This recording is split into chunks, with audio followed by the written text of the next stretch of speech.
ఉక్కు ప్రైవేటీకరణ జరగనివ్వబోమనే హామీకి కట్టుబడి ఉన్నాం. 7 నెలల్లో స్టీల్ ప్లాంట్ కోసం 1600 కోట్లు ఖర్చు పెట్టాం. ఇప్పుడు కేంద్రం నుంచి 11,000 కోట్లు నిధులు తీసుకొచ్చాం. ఏపీ నుంచి 2,500 కోట్లు ఇస్తున్నాం. గతంలో వాజ్పేయి 1,300 కోట్లు ఇచ్చారు. అవ్వదు, మార్క్ మై వర్డ్స్ అని చెప్పా. ఈరోజు కట్టుబడున్నాం స్వామి, మేము కట్టుబడున్నాం.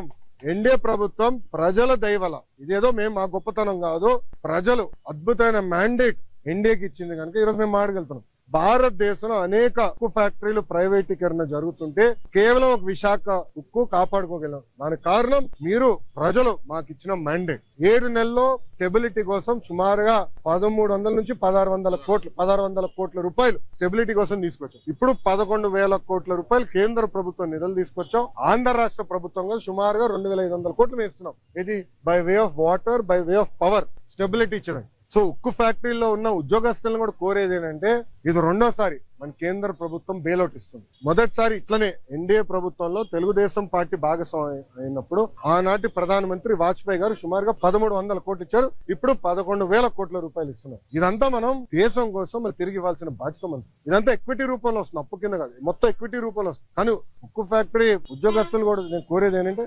కష్టపడతాం, డివిడెండ్ల ద్వారానో ఉద్యోగాల ద్వారానో తిరిగి దేశానికి మనం చెల్లిద్దామని నేను కోరుతున్నాను. మీరు ఉద్యోగస్తులు అడగండి, కొంతమంది సీఈఓలుగా వచ్చిన వల్ల ఇవన్నీ ఇబ్బందులు వచ్చినాయి. పకడ్బందీగా ఏర్పాటు చేయాలి. అది నిర్మలా సీతారామన్ గారితో కూడా చంద్రబాబు నాయుడు గారు మొన్న ఢిల్లీలో మాట్లాడారు. మీరు చూస్తారు కదా, విశాఖ ఉక్కుని సెట్ చేస్తాం. Highest profit making iron steel factory